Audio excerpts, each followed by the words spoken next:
resources. And I'm thankful to her for sharing her story, because we need to do more of that as moms. Yes. Be transparent as just, you know, your daughters, aunties, whatever, you know. We all need to start sharing our experiences, dads, and support people sharing their experiences allies, too. Yeah, our allies. We need that so that we can learn from each other, and that's our purpose here too. It's to learn, to build, to inspire. So that kind of brings up kind of our shared story about why we decided to breastfeed. Yeah, because I read her story and I was like, oh man, that's awesome. She was very resilient. She bounced back. She did this. So I was like, well, why did I decide to breastfeed? So I thought that was a good story, good talking point for us. So, Carmen, you wanna? Yeah, I'll share with mine. So when I thought about why, after I read her story, and Brianna was asking, what made you breastfeed? And I'm like, oh my God, I'm a baby number 4, so I had to think back a little bit. I got 4 babies. It's little kids. Yeah. I love each and every one of them. It's been beautiful. Each experience has been different. But I can think back to the first experience, which is a whole new world. It really is. New world, which is the title of today. Yeah, it's a whole new world. But if I knew back then what I know now, it could have been a little bit easier, I think. No one in my family, as far as like, you know, so they say that, would you say cultural and community presence and practices kind of influence how you the biggest influence on the choice you make. So for me, no one in my family that I can recall, and when I started paying attention, you know, when you really young, you don't pay attention to a few things, but as I got older, there was no one that was really breastfeeding in my family. Not one person that I can think of. It was always formula. What made me think about breastfeeding myself was school education. When I was in school, we started learning about women and children, and pregnancy and all things related to pregnancy, transitions after pregnancy, postpartum period. And I was like, oh my gosh, your body is made to breastfeed. It's like, made to do this. This is what it's supposed to do. This is an option, yes. Like, where did the formula come in? I don't know where they came in, but I was like, I'm gonna try breastfeeding when I have a baby. And so when I was pregnant, we took classes. And I told my husband, like, I want to breastfeed. He was like, okay, let's breastfeed. So we went on and did it. But when I think back, I felt that very same fear of, is this right? When I was in the hospital, thankfully, I had a little bit of education of knowing, you know, taking the classes and stuff. And then I had supportive people. Like, I didn't have the experience with the healthcare professionals that weren't supportive. It was immediate support, and then it helped me transition home. But yeah, if I would have known, one thing that if I would have knew then what I know now. Oh, when I got home, I would be so tired. Oh, if I knew I would exhausted. I was so tired. A different kind of tired. I've never experienced like literally, even my arms felt heavy. Tired. And knowing what to tell my partner and how he could be more helpful in that. If I knew that then, because I know it now. But if I knew it then, I can write a story on that now. But if I knew it then, because he wanted to help, he just didn't know kind of what it was that I needed. So yeah, if I wouldn't know that, that would have been helpful. What about you? So I chose to breastfeed because I had the education and awareness. So that was the part I had. I knew the benefits of breastfeeding for mom and for baby. And then I also wanted that first connection, that emotional bonding and attachment with my daughter. So just knowing those two things and knowing how that can set my child up and later in life for positive health outcomes, for positive intellectual development, for our emotional attachment and bonding. Benefits, guys. Yes, breastfeeding benefits. I knew, I was like, yeah, this is why I want to do it. This is why I want to do it. And when you say you knew it, was it, did you do classes, or was it like, how did you know? Because you know, there's something that you know from your parents or that you got from your auntie or friends. Cultural. Yes. And you or know was this like? So I think mine was more community and culture, which we know that is the biggest influence on deciding if you want to breastfeed. My mom breastfed me. So it wasn't necessarily expected, but because I know that she did that for me and that she would be supportive. Yeah, it made it easier. It made it easier to be like, it makes sense. I'm gonna do that. I'm gonna do that. It was already a thought in your mind that could be what you would do with with your daughter. Exactly. Or your baby, because you didn't know you was going to have a daughter. I did not, I did not. So yeah, now just I knew of that information, and I was, I had the self-efficacy in myself to do more research about those breastfeeding benefits. I think I would say because of my background in public health as well. Okay.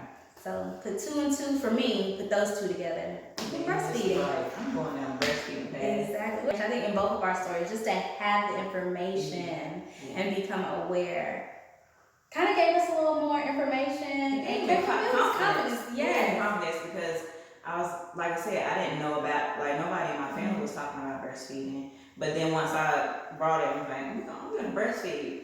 We're going to do We're this. going to do this. We're going to do today. Everybody started getting comfortable with that. Like, she's breastfeeding. Yeah, she's breastfeeding. I love it. I love it. So we want to hear from you. So below, tell us why you decided to breastfeed, and if you knew then what you know now about breastfeeding, how could your journey have changed? Yeah. And also, since we're trying to build support, share some of that information. There may be first-time moms in the comments, pregnant mothers, just reading and watching, trying to get more information about breastfeeding. Share that information. Share these things, the community that you have, the resources you have, your access, your awareness, all help to support a breastfeeding mother somewhere. And we all know, and even if it's not your first time, like Brianna was saying, this is my 4th breastfed baby, and my experience with her has been totally different than any of the other babies. Not different, when I say different, it's not a bad difference. Exactly. But it's just a different experience each time, and it's good to have someone to talk to about it and to share about it, and to celebrate the bond and the breastfeeding together, you know. So beautiful. Just share. Just good. Just share. Yes, I love it. Sharing is caring, as I say. And speaking of sharing, it's great to have those communities, great to have that support, great to have the resource and the access. But something that is super critical that when Kanye and I were talking about our experiences before we came on, we were like, well, what resources were there outside of what we learned and what we saw?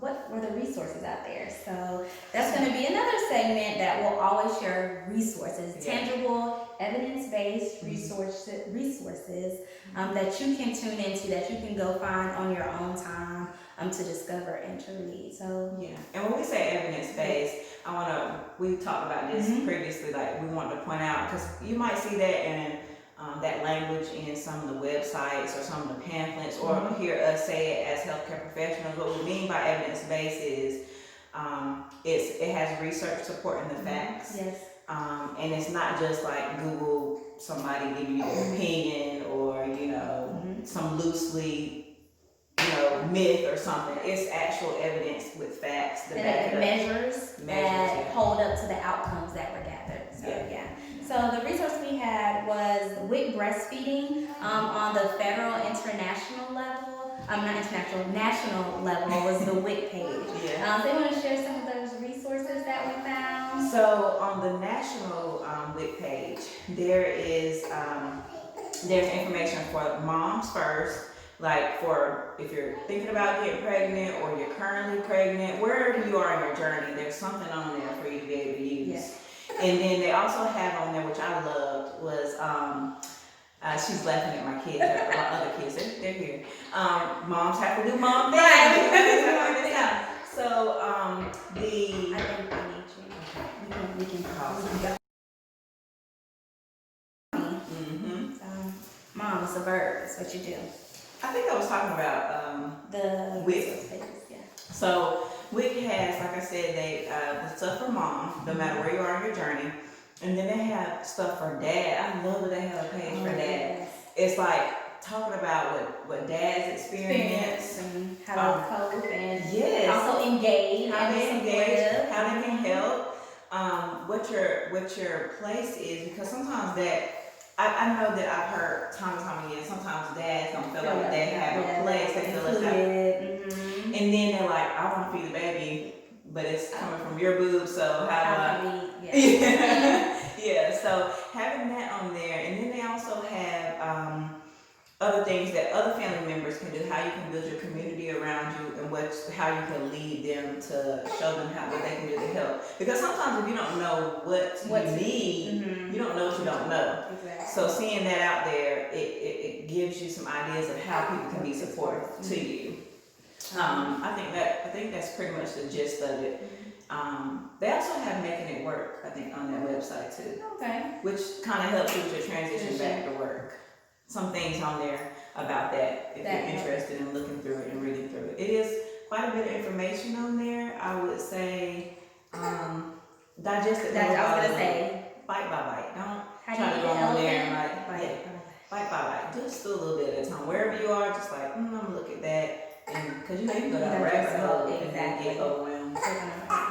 And also wanted to let you all know that WIC is a program, a national program for women and children. Resources, they're free information and resources that can support baby, mom, and the entire family. Yeah, and I think that's the first step in what we were just talking about, like getting the information and kind of being able to read up on it yourself, and then you can go explore what you need and get the other type of support that you need. And a reminder, all of the resources we will ever share with you all, we will tell you about, well, again, the proven facts, evidence-based, measured, and meaningful outcomes that were proven. So, So WIC is the national WIC page is a good resource.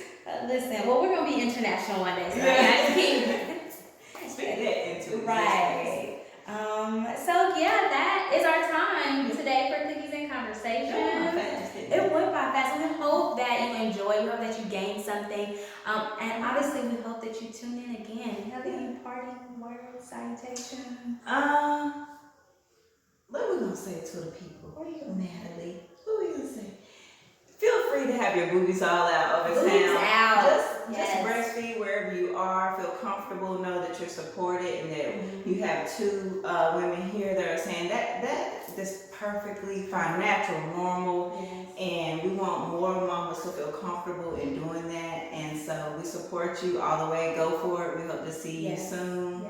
And tune back in with us when we go live. Later this month. Boobs out. Boobs out.